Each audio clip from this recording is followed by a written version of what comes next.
Assalamualaikum warahmatullahi wabarakatuh. Salam sejahtera untuk kita semua.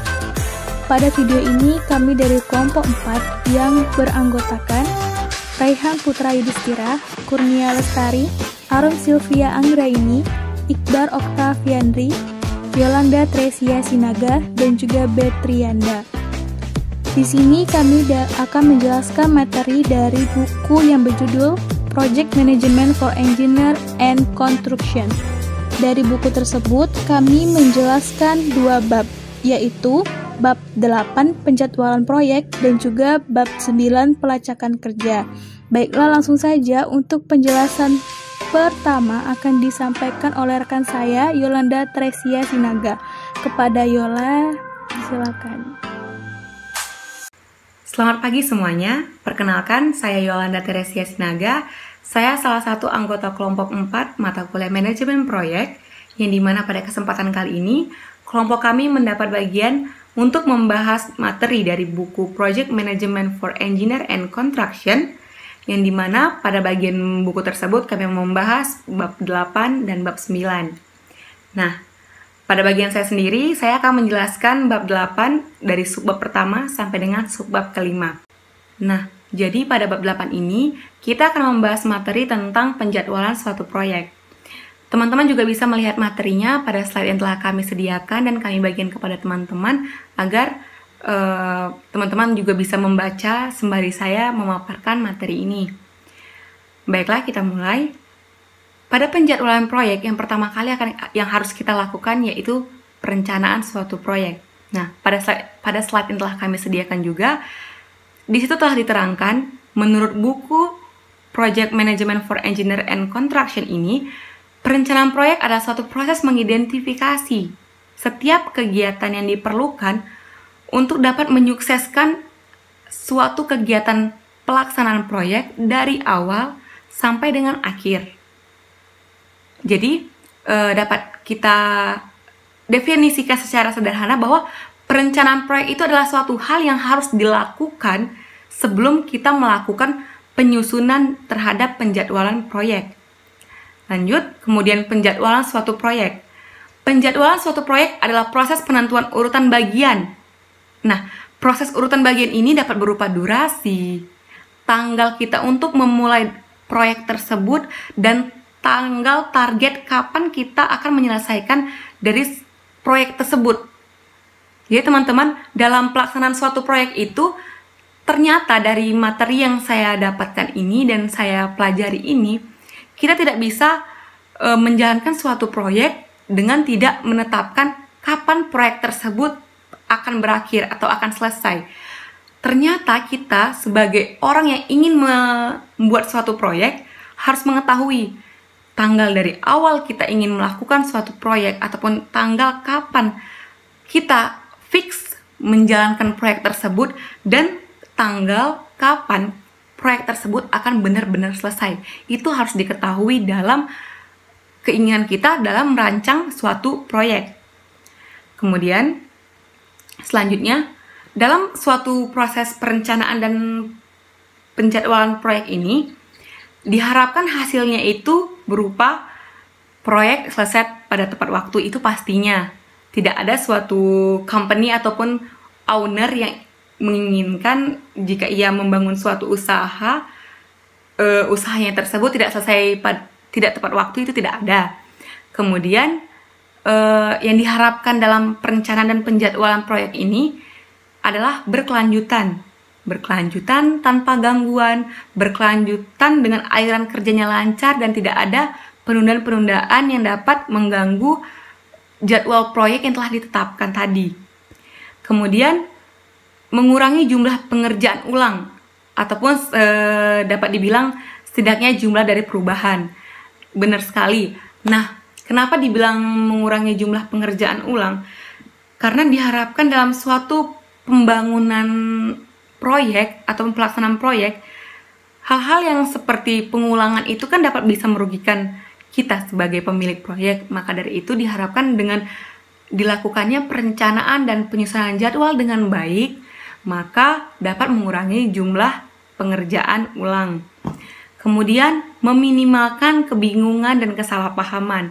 Nah, pada saat kita membangun suatu proyek ataupun kita menjalankan suatu proyek, hal yang sangat tidak diharapkan itu yaitu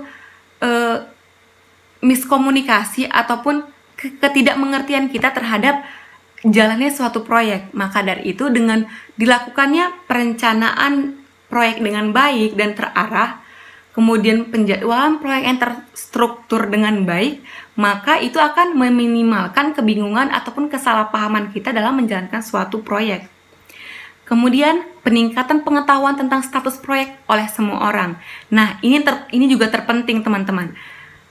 Meningkatkan pengetahuan tentang status proyek oleh semua orang itu bukan berarti hanya untuk orang-orang terpenting ataupun orang-orang yang sebagai pemilik dari proyek tersebut. Tidak, tetapi sebagai pelaksana. Seperti apa? Seperti pekerja-pekerja yang melakukan pekerjaannya dalam membangun proyek tersebut. Pada saat kita merencanakan suatu pembangunan proyek, kita harus memikirkan orang yang terlibat, siapapun itu orang yang terlibat dalam proyek kita harus mengerti proyek apa yang sedang dijalankan, bagaimana proyek ini bisa berjalan, dan untuk apa proyek ini dijalankan. Seperti itu. Kemudian untuk mendapatkan laporan yang bermakna dan tepat pada waktunya. Nah, inilah pentingnya dilakukannya perencanaan proyek dan juga penjadwalan proyek dengan baik. Karena pada saat kita telah melakukan itu dengan baik, maka kita akan dapat juga menerima laporan-laporan yang secara detail dan terstruktur semasa proyek kita ini dijalankan. Sehingga kita dapat mengetahui sampai mana proyek kita telah berjalan dan juga kendala apa yang terjadi pada saat proyek kita ini dilangsungkan. Kemudian ada lagi yang harapan pada hasil perencanaan dan penjalan proyek ini, yaitu yang menjalankan proyek itu kita, bukan proyek yang menjalankan kita. Sehingga kita harus bisa memanage suatu proyek itu di bawah kendali kita, bukan kita yang tertekan akan berdirinya suatu proyek tersebut. Kemudian pengetahuan tentang waktu yang dijadwalkan dari bagian utama proyek. Nah, ini sangat penting. Seperti yang telah kita jelaskan sebelumnya, bahwa penjadwalan waktu yang tepat waktu itu sangat-sangat diperlukan dalam suatu pelaksanaan proyek. Kenapa? Karena pada saat waktu ini ditetapkan, tidak hanya orang-orang terpenting ataupun orang-orang atasan saja yang harus mengetahuinya, tetapi waktu ini harus dibagikan dan dijelaskan secara rinci kepada pekerja-pekerja yang terlibat dalam pelaksanaan proyek. Supaya apa? Supaya mereka juga mengetahui kapan proyek tersebut harus berjalan, kapan proyek tersebut harus berakhir. Karena apa? Dengan ketepatan waktu itu akan mengurangi kerugian kita dalam pembangunan ataupun pelaksanaan suatu proyek. Kemudian, pengetahuan tentang distribusi biaya proyek. Nah, ini adalah hal yang sangat signifikan, penting sekali, harus diperhatikan dalam pelaksanaan proyek. Kenapa? Ya, logikanya saja kan, jika tidak ada biaya, maka proyek tidak akan berjalan. Seperti itu. Nah, jadi dalam perencanaan proyek ini, diharapkan juga kita telah menyiapkan dana yang benar-benar menutupi untuk pembangunan proyek ini dan pelaksanaan proyek ini. Dan juga kita juga harus mengetahui rincian-rincian dananya dan distribusi dari biaya pembangunan ataupun pelaksanaan proyek tersebut. Selanjutnya yaitu tanggung jawab atau otoritas setiap pekerja. Nah, ini juga hal yang sangat penting harus dilakukan dalam pelaksanaan proyek. Kenapa? Karena seorang pemilik proyek harus bisa menanamkan rasa tanggung jawab ataupun otoritas terhadap pekerja-pekerjanya. Agar apa? Agar si pekerja tersebut benar-benar memiliki tanggung jawab yang penuh akan keberlangsungan ataupun pembangunan proyek tersebut. Ini dilakukan agar juga meminimalisir terjadinya stop di tengah jalan dalam rangka pembangunan suatu proyek. Karena jika stop di tengah jalan itu juga bisa dapat mengakibatkan kebangkrutan ataupun kerugian yang besar untuk pembangunan suatu proyek. Kemudian, memahami jelas tentang siapa yang melakukan apa, kapan, dan berapa banyak suatu pekerjaan tersebut. Nah, ini sangat penting dalam suatu pelaksanaan proyek. Karena apa? Karena dalam suatu pelaksanaan proyek itu, kita tiap-tiap pekerja harus mengetahui bagian mana yang harus kita lakukan, kapan kita lakukan pekerjaan tersebut, dan sampai batas apa pekerjaan tersebut kita lakukan. Karena dalam suatu pelaksanaan proyek, semuanya itu harus telah dibagi-bagi secara baik, secara jelas, agar tidak terjadi miskomunikasi antara satu pekerja dengan pekerja lainnya. Dan kemudian, integrasi dari semua pekerjaan untuk memastikan proyek yang berkualitas bagi pemilik. Nah, di sini juga tanggung jawab besar yang dimiliki oleh suatu pekerja ataupun mereka yang ikut mengambil bagian dalam pembangunan proyek tersebut untuk benar-benar melakukan pekerjaan dengan baik agar menghasilkan hasil yang baik, yang berkualitas, yang memuaskan oleh si pemilik dari proyek tersebut. Selanjutnya, prinsip perencanaan dan penjadwalan suatu proyek. Nah, teman-teman, dalam suatu perencanaan dan penjadwalan proyek tersebut, kita harus mengetahui prinsip-prinsip apa yang harus ada agar proyek tersebut dapat berjalan dengan baik.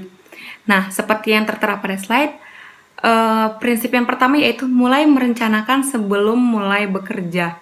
Nah, hal ini pasti harus dilakukan karena tidak mungkin kita bekerja tanpa mengetahui apa yang harus kita kerjakan. Maka dari itu, kita harus merencanakannya dengan baik terlebih dahulu, secara berstruktur, secara terarah, agar kita mengetahui pekerjaan-pekerjaan yang akan kita lakukan itu benar-benar dari awal sampai dengan akhir. Kemudian, libatkan orang yang akan melakukan pekerjaan dalam proses perencanaan dan penjadwalan. Nah, ini sangat penting untuk diketahui seorang pemilik dari proyek. Karena apa? Orang-orang yang terlibat dalam suatu pembangunan proyek itu harus mengetahui apa rencana-rencana yang akan dilakukan ataupun akan disusun untuk keberlangsungan dari proyek tersebut. Karena apa? Jika mereka tidak mengetahui rencana apa yang disusun oleh sang pemilik proyek, maka mereka bisa saja melakukan kesalahan pada saat pelaksanaan pembangunan proyek tersebut. Kemudian, sertakan aspek IELTS dari proyek, yaitu ruang lingkup, anggaran, jadwal, dan kualitas. Itu udah pastinya. Kemudian, membangun fleksibilitas dalam rencana, sertakan tunjangan untuk perubahan dan waktu untuk ulasan dan persetujuan. Kemudian, ingat, jadwal adalah rencana untuk melakukan suatu pekerjaan dan itu tidak akan pernah benar tepat. Kemudian, jaga agar rencana tetap sederhana, hilangkan detail yang tidak relevan yang menghalangi rencana agar tidak terbaca. Kemudian, sampaikan rencana kepada semua pihak, rencana apapun tidak berharga kecuali diketahui. Maka dari itu, segala sesuatu rencana yang telah dirangkai ataupun disusun oleh sang pemilik proyek itu harus disebarluaskan ataupun diinformasikan kepada seluruh pihak yang terlibat dalam pembangunan proyek tersebut. Kemudian yang ketiga yaitu tanggung jawab pihak, di mana pada tanggung jawab pihak ini ada 3 pihak yang sangat berperan penting di dalamnya, yaitu pihak utama yaitu owner atau pemilik si proyek tersebut, kemudian desainer ataupun engineer, kemudian kontraktor. Nah, di mana yang pertama pihak utama ataupun owner harus memiliki tanggung jawab yang penuh akan keseluruhan pembangunan ataupun pelaksanaan dari suatu proyek tersebut. Nah, dialah yang bertanggung jawab akan segala hal yang terjadi di dalam pelaksanaan proyek tersebut. Kemudian yang kedua, desainer ataupun engineer. Nah, desainer memiliki tanggung jawab yang sangat besar juga pada saat pelaksanaan ataupun perencanaan penjadwalan proyek. Karena apa? Karena di sini desainer ataupun engineer-nya dibutuhkan untuk mendesain ataupun merangkai seperti apa proyek yang akan dibangun ataupun yang akan dilaksanakan. Maka dari itu, seorang desainer ataupun engineer-nya harus benar-benar melakukan perancangan ataupun pendesainan dengan baik agar pekerjaan yang akan dilakukan ke depannya itu berjalan dengan sesuai rencana yang telah ditetapkan.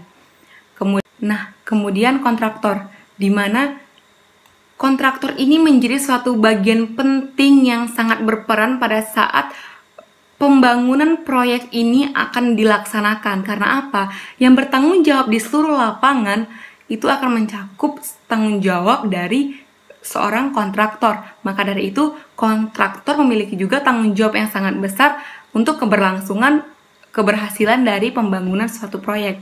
Jadi dapat kita simpulkan, masing-masing dari penanggung jawab pihak pada pelaksanaan proyek harus mengembangkan jadwal untuk pekerjaan yang diperlukan dan jadwal yang harus dikomunikasikan dan terkoordinasi dengan dua ikatan perlainnya. Karena apa? Karena pekerjaan yang mereka miliki itu mempengaruhi dari pekerjaan satu sama lain. Selanjutnya yaitu perencanaan untuk beberapa proyek. Nah, untuk perencanaan untuk beberapa proyek, ini kita kembali kepada manajer proyek. Nah, banyak manajer proyek yang ditugaskan tanggung jawab secara bersamaan mengelola beberapa proyek kecil yang memiliki jangka waktu yang pendek. Sebuah proyek kecil biasanya dikelola dengan beberapa orang yang melakukan sejumlah tugas untuk menyelesaikan proyek. Untuk proyek jenis ini, ada kecenderungan bagi manajer proyek untuk melupakan perencanaan formal dan penjadwalan karena setiap proyek sederhana dan didefinisikan dengan baik. Nah, ini dia. Kenapa harus ada perencanaan untuk beberapa proyek? Ini untuk menanggulangi terjadinya kesalahan-kesalahan yang akan terjadi apabila tidak dilakukannya perencanaan formal secara baik dan juga penjadwalan yang secara terstruktur. Karena bisa saja karena sang manajer proyek ini memiliki banyak tanggung jawab atas proyek yang ia pegang, ia bisa saja melupakan perencanaan formal dan penjadwalan formal yang harus sebenarnya ia lakukan untuk meminimalisir kesalahan-kesalahan yang dapat terjadi ataupun kerugian-kerugian yang dapat terjadi pada saat kita akan melaksanakan suatu pembangunan proyek. Selanjutnya, teknik perencanaan dan penjadwalan. Nah, ini sangat penting juga untuk kita dalam membangun suatu proyek. Teknik perencanaan dan penjadwalan proyek itu adalah teknik yang digunakan untuk penjadwalan proyek akan bervariasi tergantung pada ukuran proyek, kompleksibilitas, kemudian durasi, personil, dan persyaratan pemilik. Manajer proyek harus memiliki teknik penjadwalan yang mudah digunakan dan mudah diafsirkan oleh semua peserta proyek yang terlibat pada proyek tersebut. Nah, untuk teknik perencanaan dan penjadwalan ini terdapat dua metode yang sering digunakan. Yang pertama, metode grafik batang. Yang kedua, metode jalur kritis, di mana kedua metode ini memiliki tujuan yang sama, yaitu untuk menciptakan suatu perencanaan dan penjadwalan yang baik untuk pelaksanaan ataupun pembangunan suatu proyek. Akan tetapi, pada metode grafik batang, metode ini adalah skala waktu yang dilakukan dengan menggunakan grafis dari jadwal. Kemudian, metode ini sangat mudah untuk ditafsirkan, akan tetapi sangat sulit untuk diperbaharui. Kenapa? Karena pada metode ini tidak menunjukkan kemajuan dari satu kegiatan dan tidak mengintegrasikan biaya atau sumber daya dengan jadwal yang pasti. Nah, sedangkan untuk metode jalur kritis, metode ini adalah metode yang sering juga disebut dengan CPM tadi, atau metode dengan sistem analisis jaringan, yang mana pembahasannya akan dilanjutkan pada pembahasan selanjutnya. Baiklah, terima kasih kepada Yolanda atas materinya. Selanjutnya saya Kurnia Lestari dengan NIM M1B1170414 akan menjelaskan tentang kelanjutan dari yang telah dijelaskan oleh Yolanda tadi. Nah, di sini saya menjelaskan tentang subbab 6 serta sampai subbab 10, yang dimana subbab 6 itu materinya tentang sistem analisis jaringan atau dikenal dengan network analysis system. Sistem ini merupakan menyediakan sebuah metode yang komparatif untuk perencanaan suatu proyek, kemudian penjadwalan proyek, serta pengendalian kinerja pada suatu proyek. Nah, NAS, singkatan dari sistem analisis jaringan ini adalah bagaimana mendefinisikan suatu teknik dan juga mengkoordinasikan pekerjaan dengan digambarkan pada suatu grafik. Grafik ini menunjukkan suatu kegiatan kerja dan juga kegiatan-kegiatan tersebut saling berketergantungan atau saling berhubungan, sehingga kita bisa melihat apakah suatu kerja itu benar-benar cocok atau tidak.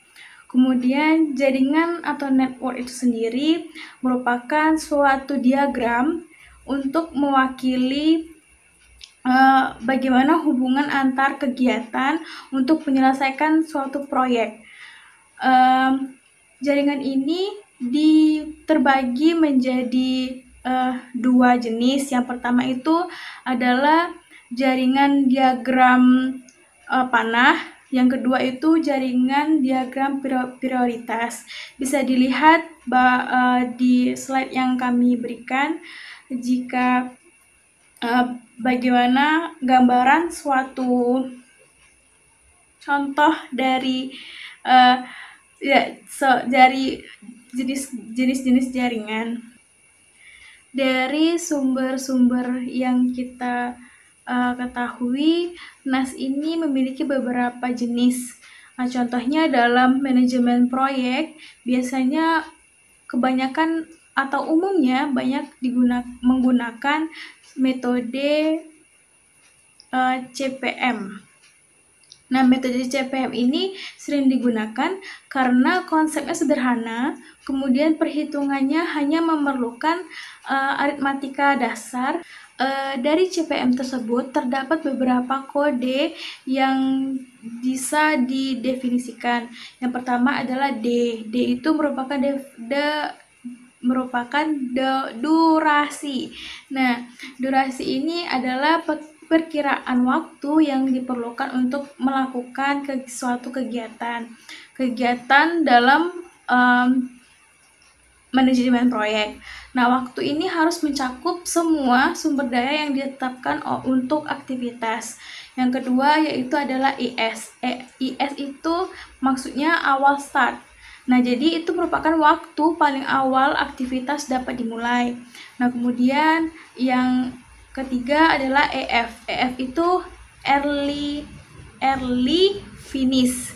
Nah, itu dapat didefinisikan waktu paling awal suatu aktivitas dapat diselesaikan dan sama dengan permulaan awal ditambah dengan durasi.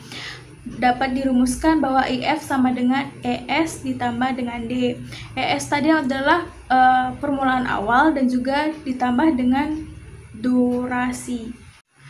Selanjutnya yaitu LF. LF adalah akhir selesai, yang dapat didefinisikan sebagai waktu terakhir aktivitas dapat diselesaikan. Kemudian LS. LS itu adalah mulai akhir, merupakan waktu berakhirnya aktivitas dapat dimulai tanpa menunda tanggal penyelesaian suatu proyek. Dapat dirumuskan dengan LS sama dengan LF dikurang sama LD. LF tadi adalah akhir selesai, maksudnya waktu yang terakhir aktivitas itu diselesaikan dikurang dengan durasi. Kemudian yang terakhir adalah TF. TF ini adalah total float, yaitu jumlah waktu aktivitas yang mungkin tertunda tanpa menunda tanggal proyek, yang dapat dirumuskan TF sama dengan LF dikurang EF sama dengan LS dikurang ES. Baiklah, untuk selanjutnya adalah subbab 7 yang menjelaskan tentang aplikasi komputer. Jaringan BPS diagram dengan sendirinya mendefinisikan pengaruh aktivitas tetapi tidak menyediakan tanggal mulai dan selesainya yang dijadwalkan. Kemudian juga dari distribusi biaya atau alokasi sumber daya. Informasi ini dapat dengan mudah ditentukan dengan menetapkan durasi, biaya, dan sumber daya yang diperlukan untuk setiap aktivitas. Jadi untuk menggunakan jaringan BPS ini yang pertama yang harus dipenuhi adalah durasi, biaya, dan juga sumber daya. Agar semua ini dapat mencakup apa saja yang diperlukan untuk setiap aktivitas yang akan digunakan dalam proyek. Meskipun jumlah, jenis, maupun format laporan output yang dihasilkan komputer itu sangat bervariasi, namun semua itu tergantung pada perangkat lunak dan input dasar yang diperlukan untuk masing-masing yang merupakan informasi yang sama.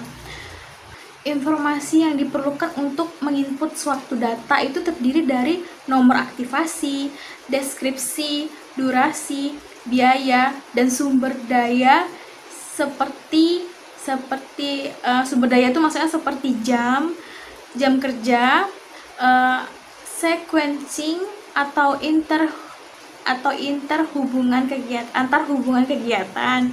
Kemudian ada definisi yang didefinisikan oleh jaringan CPM diagram. Selanjutnya untuk bab 8 adalah tentang distribusi biaya.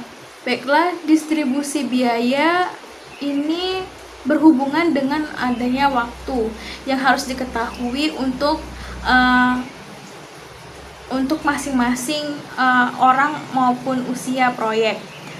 Dalam bagian sebelumnya dijadwalkan awal dan akhir dimulai, kemudian finishing, lalu dihitung berdasarkan durasi dan pengurutan kegiatan. Nah, seperti yang saya sampaikan sebelumnya pada subbab 6 terdapat beberapa kode. Nah, di sana itu kode tersebut digunakan sebagai penentu dari distribusi biaya, yang dimana nantinya akan ditentukan jadwal awal, kemudian jadwal akhir, lalu kapan keduanya dimulai, kemudian kapan finishing, dan semuanya itu akan dihitung berdasarkan durasi dan pengurutan kegiatan. Analisis biaya juga dapat dilakukan dengan menetapkan biaya yang diantisipasi untuk menyelesaikan setiap kegiatan. Biaya kegiatan itu dapat didistribusikan selama durasi aktivitas. Jadi suatu biaya itu dapat didistribusikan, maksudnya dapat dimasukkan atau didistribusikan selama durasi aktivitas berjalan. Lalu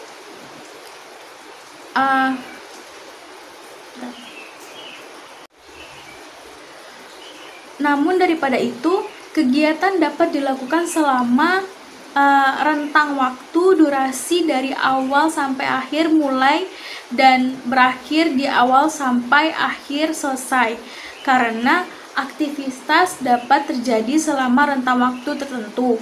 Kemudian analisis biaya harus terbentuk berdasarkan aktivitas yang dimulai melalui permulaan awal, akhir, dan jadwal kegiatan target. Jadwal kegiatan target ini adalah titik tengah antara awal dan juga akhir. Kemudian alokasi sumber daya. Untuk desain pemanfaatan sumber daya yang lebih efisien sangat penting untuk manajemen yang sukses. Sumber daya utama selama desain adalah jam kerja setiap tim desain. Jadi, kenapa tim desain itu merupakan sumber daya utama dalam suatu proyek? Karena seorang manajer proyek itu sangat bergantung pada tim desain untuk membuat sebuah alternatif desain, kemudian menghasilkan gambar, dan juga menulis spesifikasi untuk proyek yang diusulkan. Nah, pada umumnya tim desain ini bertugas untuk proyek yang masing-masing departemen rumah. Nah, karena setiap perancang sering terlibat dalam beberapa proyek pada saat yang sama. Manajer proyek harus mengembangkan rencana alokasi sumber daya untuk setiap proyek. Rencana tersebut kemudian akan didistribusikan ke setiap departemen rumah anggota tim desain untuk memastikan bahwa setiap sumber daya akan tersedia bila diperlukan. Manajer proyek dapat memuat sumber daya rencana proyek untuk menyertakan jumlah jam kerja yang diperlukan untuk setiap disiplin desain. Nah, jadi itulah mengapa penting sekali untuk tim desain dalam suatu manajemen proyek ini. Baiklah, kita masuk ke subbab 9, yaitu alokasi sumber daya untuk konstruksi.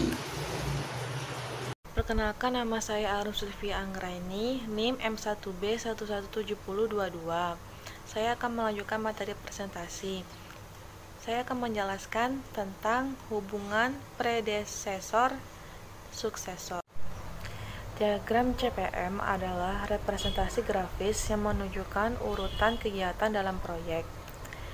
Tujuan diagram CPM adalah untuk memodelkan aliran kerja, menunjukkan setiap kegiatan dari satu atau lebih kegiatan yang mengikuti setiap kegiatannya. Dalam hubungan aktivitas sebelumnya disebut dengan aktivitas pendahulu, sedangkan untuk aktivitas selanjutnya disebut dengan aktivitas penerus. Dalam jaringan CPM, diagram hubungan finish to start atau FS dari setiap aktivitas dapat diasumsikan. Sebagian besar program perangkat lunak komputer yang tersedia secara komersial untuk CPM menyediakan hubungan aktivitas selain hubungan FS. Hubungan aktivitas tambahan ini termasuk hubungan start to start atau SS, start to finish atau SF, dan finish to finish atau hubungan FF. Hubungan SS berarti aktivitas penerus dapat dimulai pada waktu yang sama atau lebih lambat dari aktivitas pendahulunya. Hubungan FF berarti aktivitas penerus dapat selesai pada saat yang sama atau selambat-lambatnya aktivitas pendahulunya. Hubungan SF berarti pendahulu aktivitas harus dimulai sebelum aktivitas penerus selesai. Keterlambatan dalam satu aktivitas dengan aktivitas lainnya didefinisikan sebagai lag. Lag adalah jumlah waktu yang diikuti oleh suatu kegiatan tertunda sejak awal atau akhir dari suatu kegiatan pendahulunya. Misalnya, hubungan FS dengan jeda 2 hari.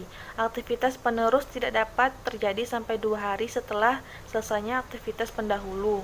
Lag dapat ditetapkan untuk hubungan aktivitas apapun, baik itu hubungan FS, FF, maupun SS. Selain itu, lag juga bisa berupa angka negatif. Timbal adalah kebalikan dari lag, yaitu jumlah waktu yang mendahului aktivitas dimulai atau aktivitas sudah dimulai terlebih dahulu.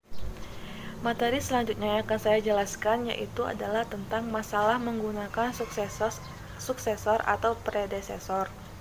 Hubungan dibuat dengan menugaskan hubungan penerus atau pendahulu untuk kegiatan dalam proyek susunan acara. Terlalu sering jadwal CPM yang baik pada awal proyek menjadi jadwal yang tidak koheren dan tidak dapat dikelola karena hubungan penerus atau pendahulu yang ditugaskan untuk kegiatan, terutama selama pembaharuan jadwal. Dalam diagram CPM murni, hubungan aktivitas penerus atau pendahulu tidak rusak. Selama umpan maju, jalur yang menghasilkan penyelesaian awal terbesar dari kegiatan sebelumnya menjadi awal dari kegiatan berikut. Selama backward pass, jalan yang menghasilkan awal terlambat, terkecil dari kegiatan berikut adalah akhir dari kegiatan sebelumnya. Jadi, dalam diagram CPM murni tidak ada pernyataan tentang waktu, dimulai, dan selesai. Ketika hubungan aktivitas penerus atau pendahulu dimasukkan ke dalam diagram CPM, waktu mulai dan selesai diatur oleh hubungan penerus dan pendahulu yang membuat perhitungan menjadi lebih kompleks. Sayangnya, tidak ada standar industri untuk menentukan cara menyelesaikan awal dan akhir menggunakan hubungan suksesor ini. Setiap pengembang perangkat lunak komputer mendefinisikan algoritma yang digunakan oleh perangkat lunaknya, menentukan tanggal dimulai dan selesai menggunakan hubungan aktivitas penerus atau pendahulu. Karena paket perangkat lunak yang berbeda menangani perhitungan secara berbeda, memungkinkan untuk mendapatkan hasil yang berbeda pula dalam jadwal, tergantung pada perangkat lunak yang digunakan, yang menciptakan masalah dalam memahami dan menafsirkan jadwal proyek itu tersendiri. Berikut disampaikan contohnya. Contoh-contoh ini menunjukkan setiap jalur harus diselidiki dengan cermat untuk menentukan awal dan selesai. Ketika perhitungan dilakukan oleh perangkat lunak komputer, memungkinkan untuk mendapatkan jadwal proyek yang terkadang tidak sesuai. Dengan demikian, penting untuk memahami perhitungan manual untuk memeriksa hasil output dari komputer sebagai perbandingannya. Contoh 8.2. Hubungan aktivitas selesai untuk memulai. Aktivitas C dan E memiliki hubungan Fs dengan 5 hari lag negatif. Keterlambatan 5 hari setara dengan petunjuk 5 hari, yang artinya selesainya kegiatan C harus terjadi selambat-lambatnya 5 hari setelah dimulainya kegiatan E, yang diberikan oleh hubungan EFC lebih kecil dari ES plus 5. Penggunaan keterlambatan negatif tidak dianjurkan karena menyebabkan banyak kebingungan. Dilampirkan diagram berikut dan tabel terlampir menunjukkan awal dan akhir dimulainya suatu proyek. Berdasarkan perhitungan, jalur kritis adalah memulai kegiatan A, D, dan F. Dapat dilihat dari gambar bahwa kegiatan A sebagai kegiatan awal atau pendahulu, di mana untuk kegiatan selanjutnya, yaitu kegiatan B, kegiatan C, dan kegiatan D, dilakukan tepat pada hari kegiatan A selesai, yaitu pada hari ke-10.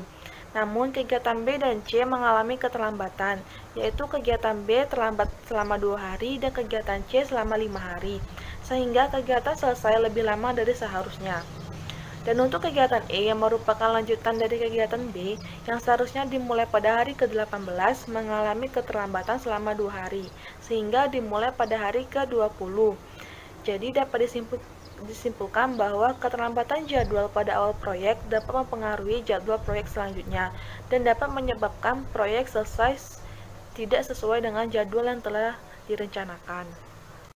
Selanjutnya kita memasuki bab 9, yaitu pelacakan kerja atau tracking work. Yang pertama yang akan saya bahas adalah sistem kontrol.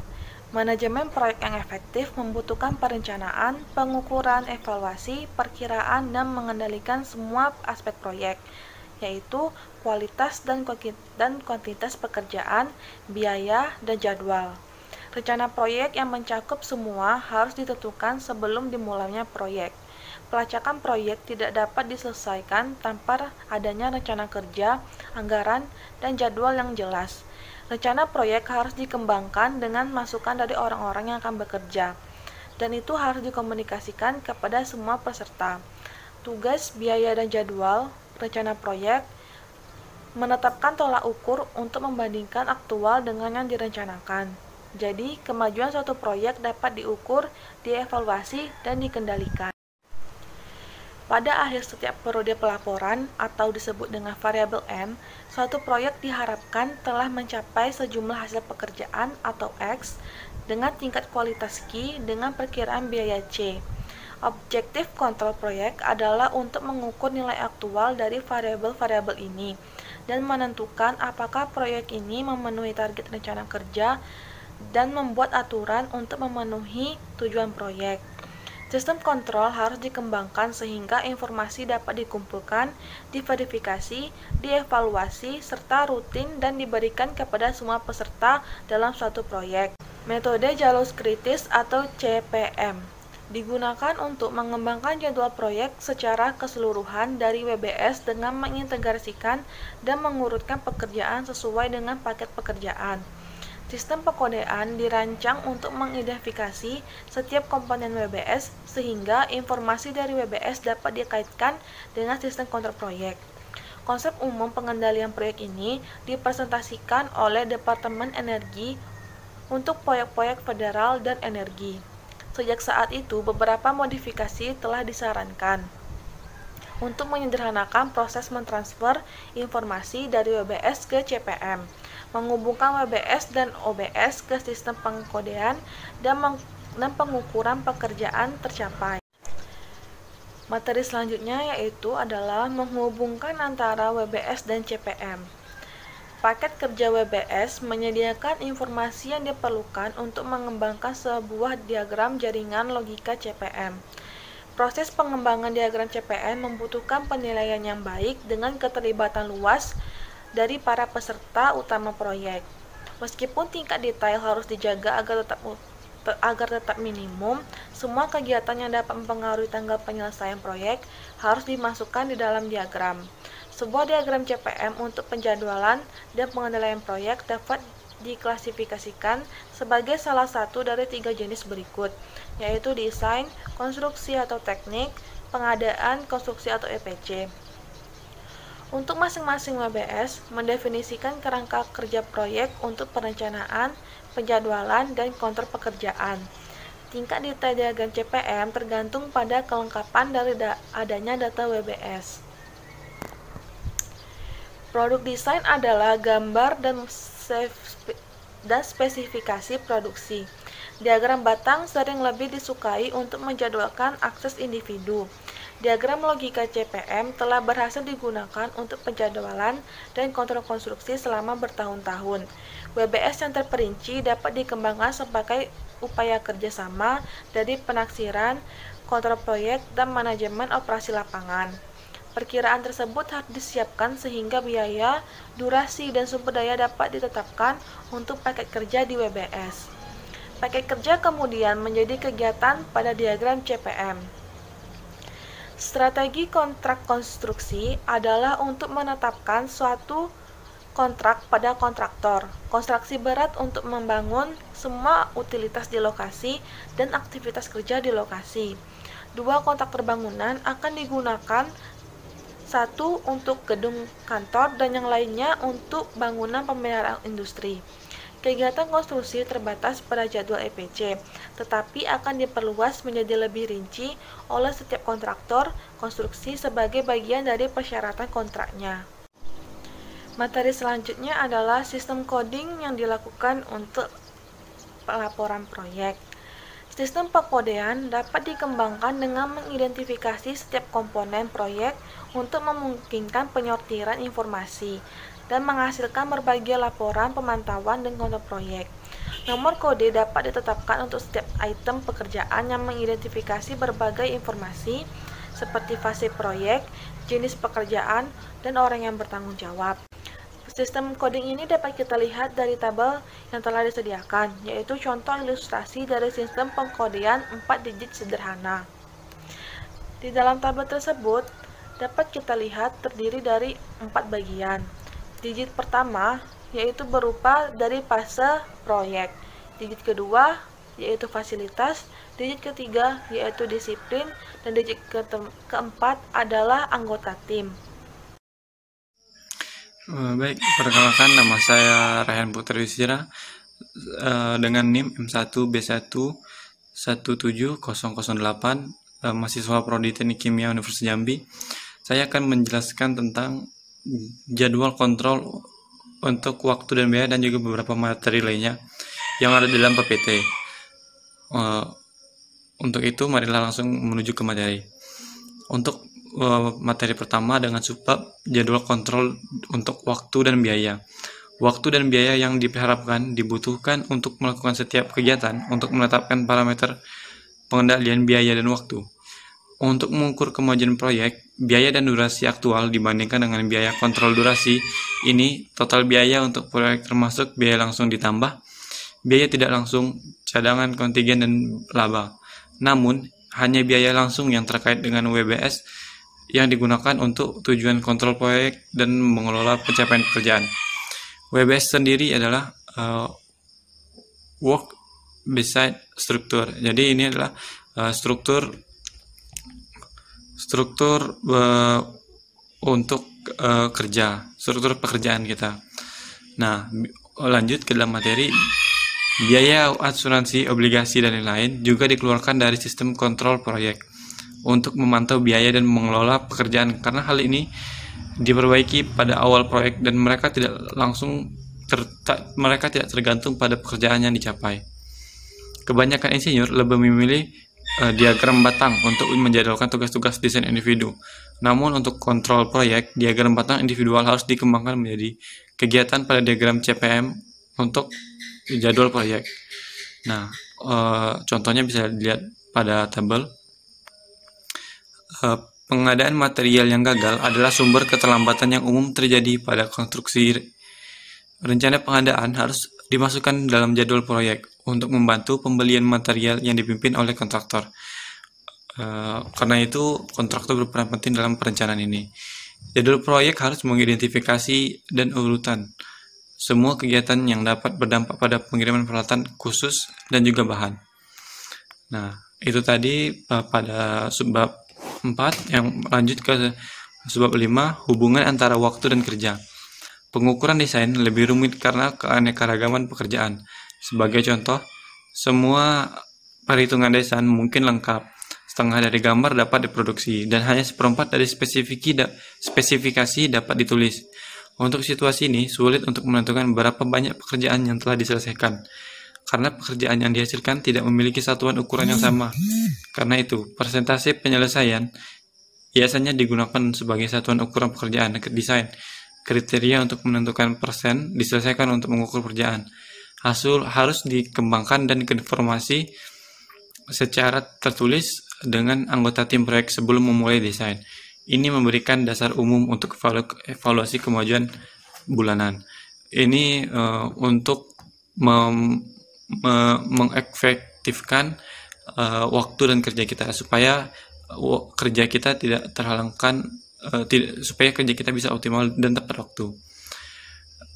Lebih mudah untuk menggunakan persentase atau persen sebagai satuan ukuran dalam manajemen dan pengendalian konstruksi secara keseluruhan.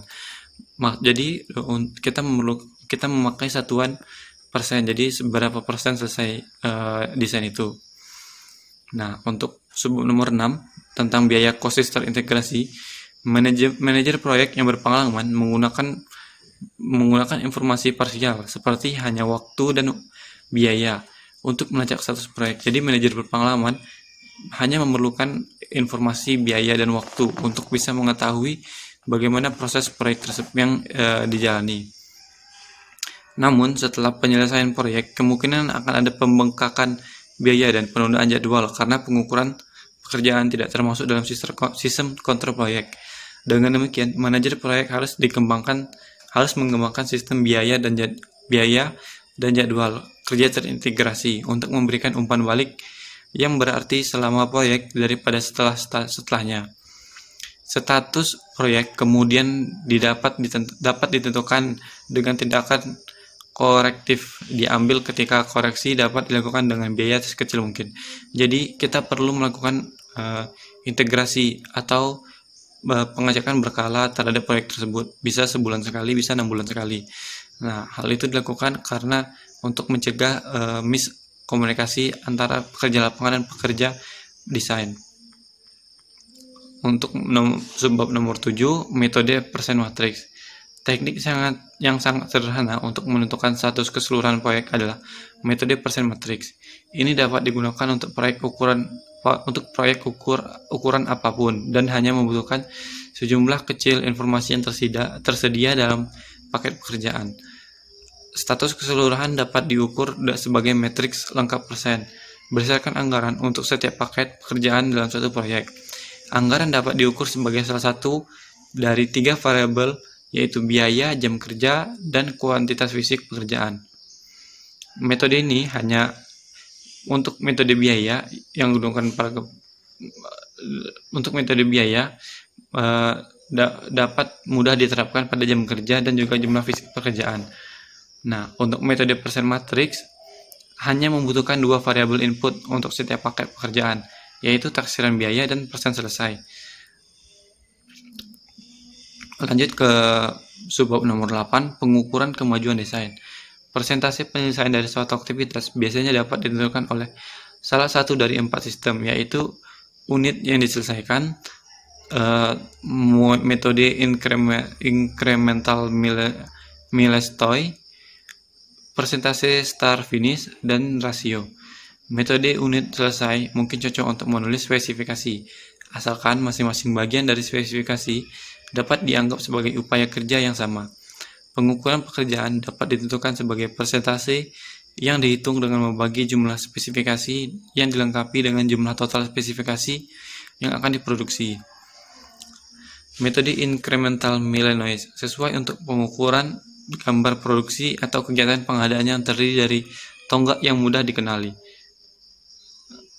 Metode presentasi start finish berlaku untuk kegiatan-kegiatan yang tidak memiliki tonggak menengah yang siap didefinisikan atau upaya waktu yang dibutuhkan sulit untuk diberikan. Untuk tugas-tugas ini 20% hingga 50% diberikan saat aktivitas dimulai dan 100% saat selesai. Persentase ditetapkan untuk mulai menghitung panjang waktu antara awal dan selesai ketika tidak ada kredit yang diberikan metode. Ini sesuai dengan untuk pekerjaan seperti perencanaan, pembangunan model, dan studi.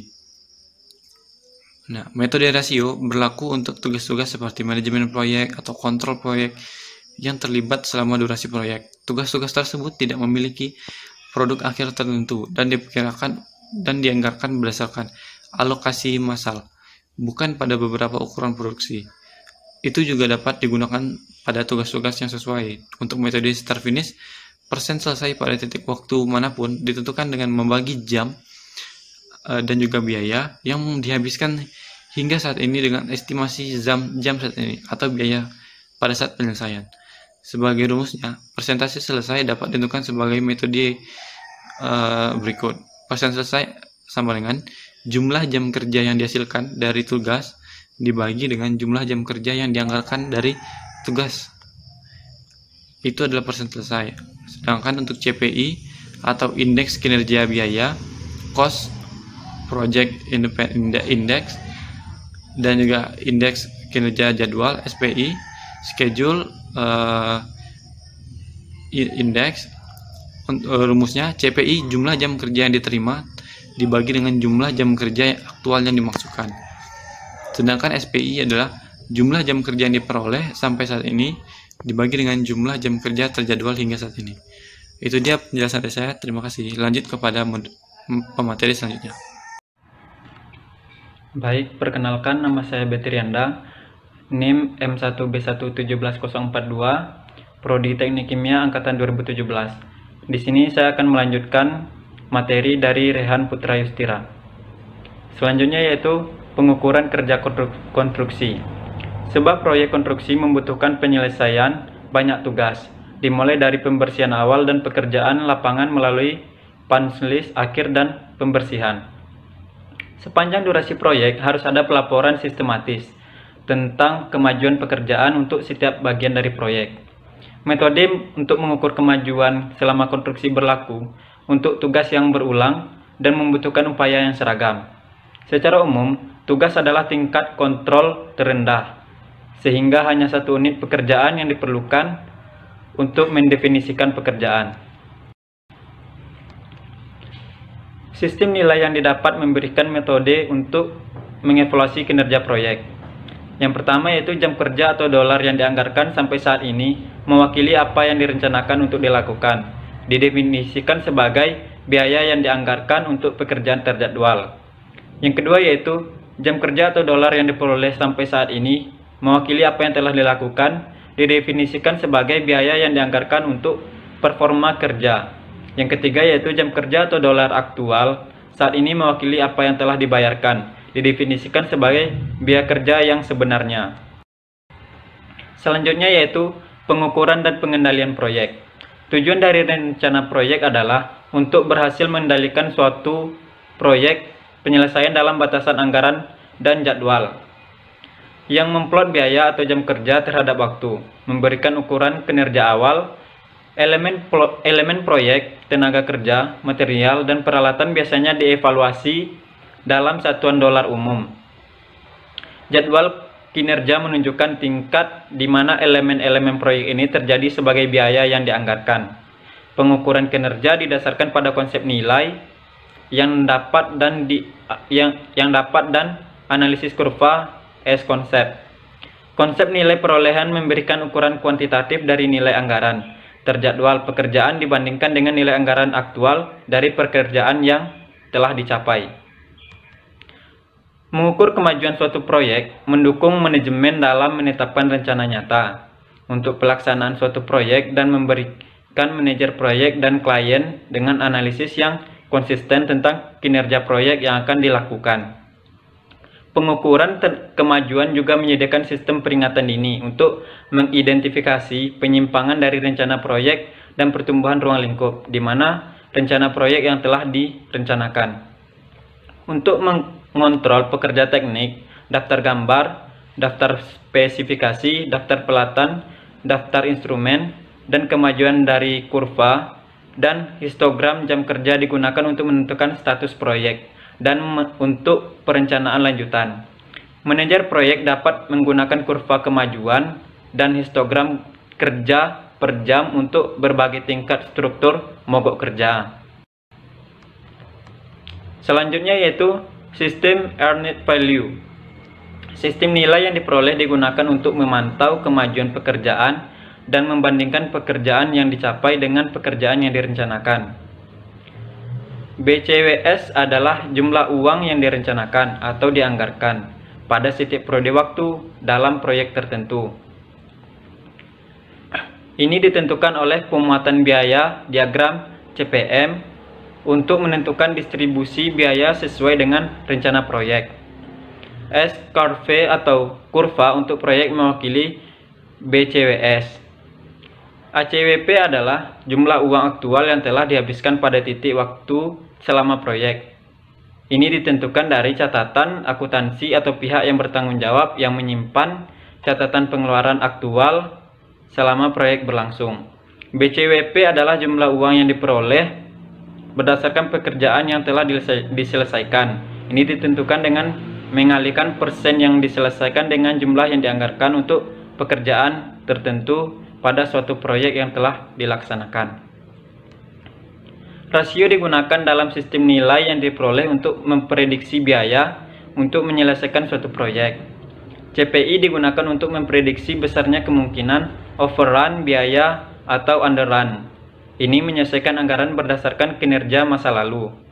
SPI digunakan untuk memprediksikan kemungkinan waktu atau keterlambatan yang mungkin terjadi. Ini menyelesaikan jadwal berdasarkan kerja masa lalu, di mana ini digunakan untuk memprediksi biaya yang akan habis, kemudian waktu yang akan terpakai dalam suatu proyek yang telah kita rencanakan. Selanjutnya yaitu pemantauan kinerja proyek.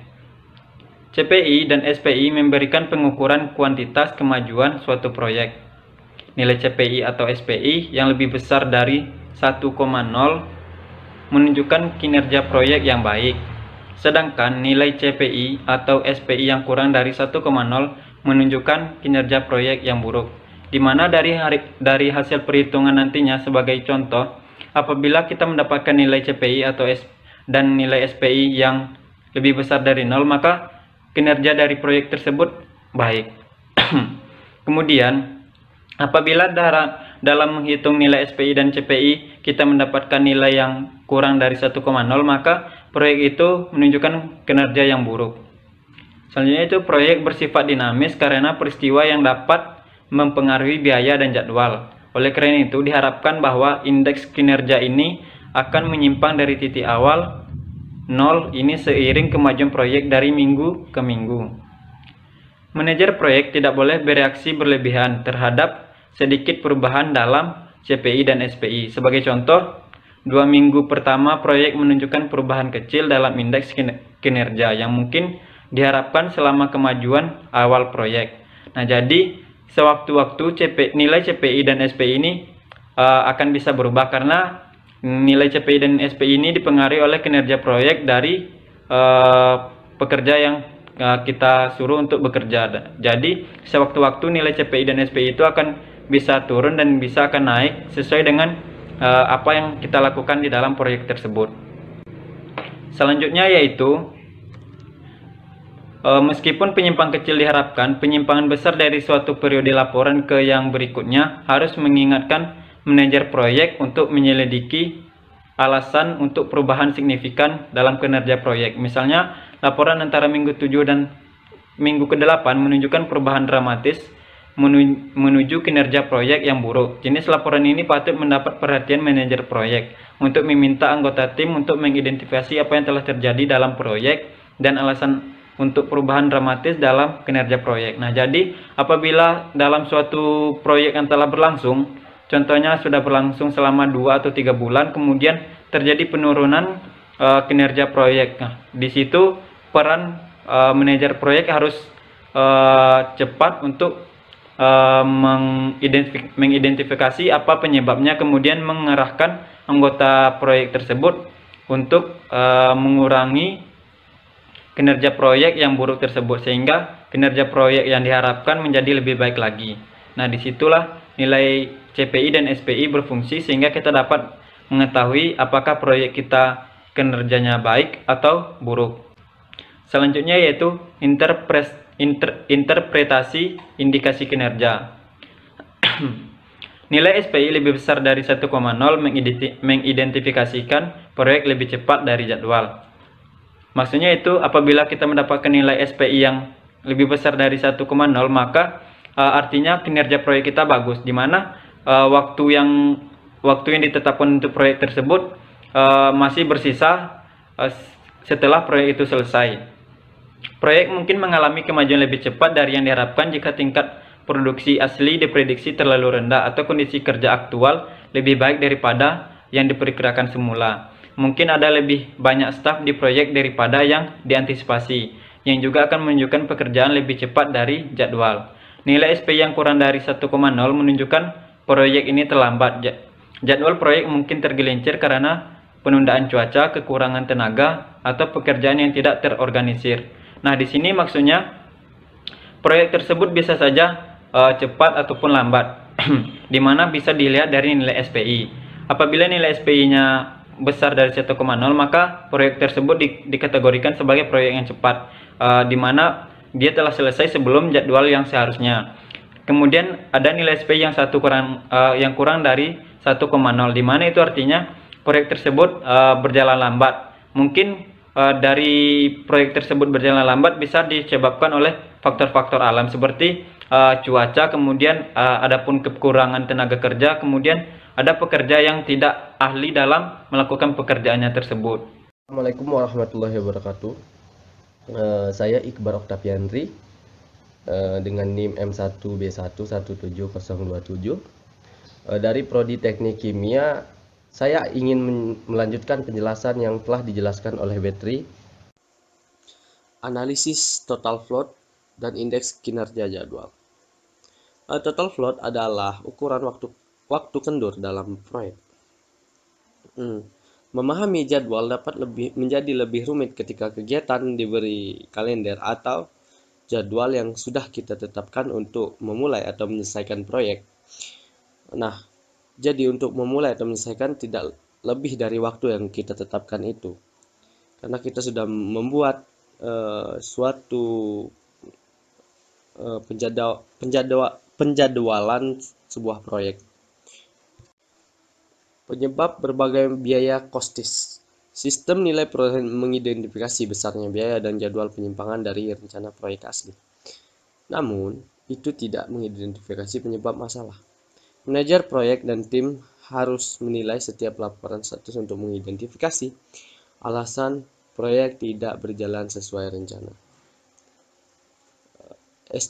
Estimasi biaya asli adalah analisis nilai yang didapat. Oleh karena itu, jika perkiraan biaya asli untuk proyek tidak benar, maka semua pengukuran kemajuan selama pelaksanaan proyek akan diukur terhadap anggaran yang salah. Sistem pencatatan biaya yang dikenakan terhadap pekerjaan harus konsisten untuk memberikan perbandingan yang realistis dari suatu periode pelaporan ke periode pelaporan lainnya. Analisis track. Sebelumnya kita telah menjelaskan metode untuk pengukuran biaya yang direncanakan dan aktual, jadwal dan pemenuhan pekerjaan. Agar efektif, sistem kontrol proyek harus secara rutin mengumpulkan data dan informasi awal proyek. Pada setiap periode pelaporan, status aktual dapat dibandingkan dengan status yang direncanakan, sehingga tindakan korektif yang diperlukan dapat diambil.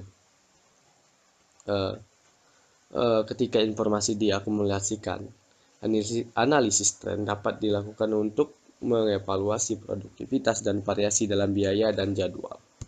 Grafik varians biaya dan jadwal. Variasi yang signifikan membuat perhatian dari manajemen untuk menyelesaikan masalah dan membantu tindakan korektif yang diperlukan. Mungkin masalah yang terjadi ini hanya masalah kecil seperti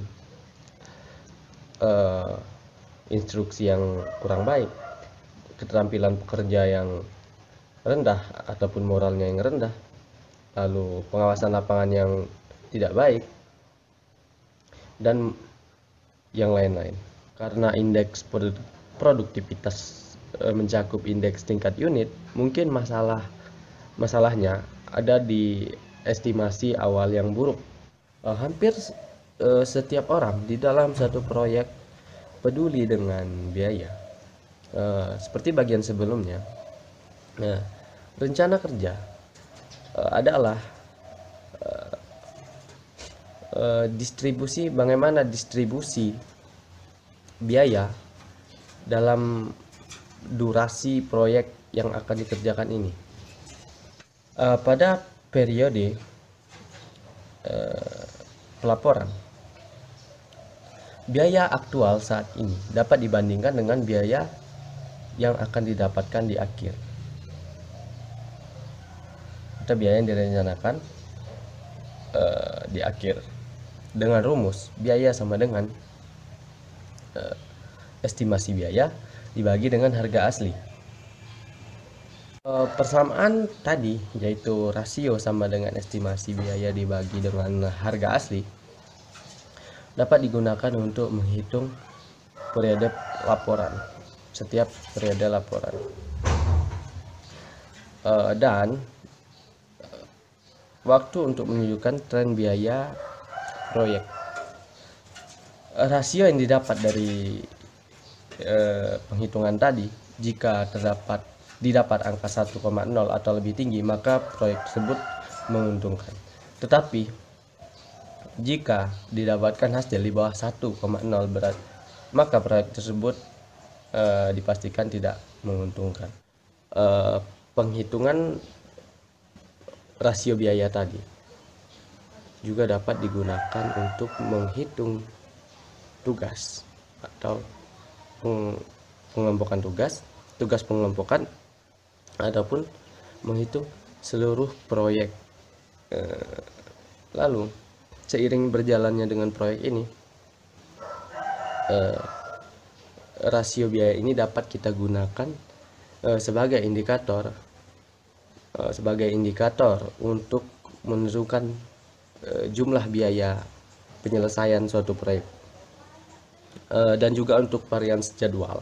Varians jadwal ini juga dapat kita jadikan sebagai indikator dalam menentukan waktu atau tanggal atau jadwal selesainya suatu proyek. Sistem status kerja. Kriteria sistem kontrol biaya dan jadwal adalah metode yang efektif dalam mengelola biaya dan jadwal proyek.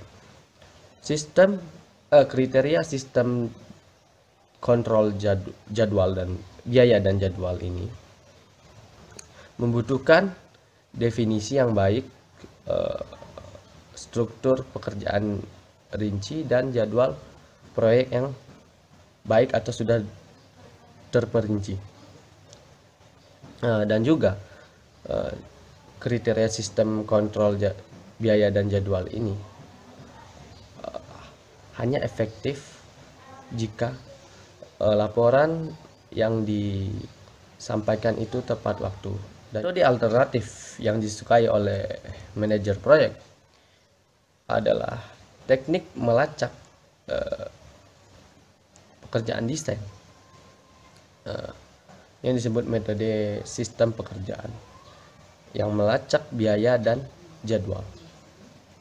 Proyek dibagi menjadi 3, yaitu proyek langsung, proyek tidak langsung, dan biaya. Yang dibutuhkan dalam proyek ini atau untuk menyelesaikan proyek yang sedang dikerjakan ini. Ada ilmu teknik yang mencakup arsitektur, sivil, struktural, mekanik. Dari beberapa kerja tadi, upah yang harus diberikan itu tidak sama. Maka biaya selama proyek berlangsung itu tidak bisa dipastikan secara jelas. Demikianlah video penjelasan materi yang telah disampaikan oleh kelompok kami. Lebih dan kurangnya kami mohon maaf. Wassalamualaikum warahmatullahi wabarakatuh.